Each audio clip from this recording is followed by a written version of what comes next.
Hello everyone, this is HiTech Talk. So as you can see, this type of video or this type of video, if you want to make for Instagram Reels, and maybe you are thinking that it will take a lots of time, but with the help of this video, you can make this type of video within 15 to 20 seconds.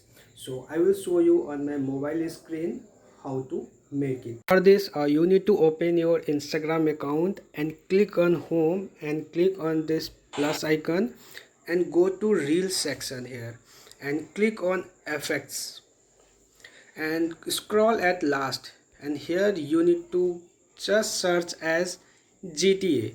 Okay, so after clicking on this, if you want this type of Grove Street, here you can see, if you want to make this type of video, you just need to click on try it, and you just need to be in this video, then this video will be ready. And the second one is, if you want this type of video in this format, you need to click on try it, and once you will click on try it, you will get this type of editing video. So you just need to click on try it. So I will give the link of this two filter in my video description, so you can get it from there. So I hope this video was useful for you. Thank you.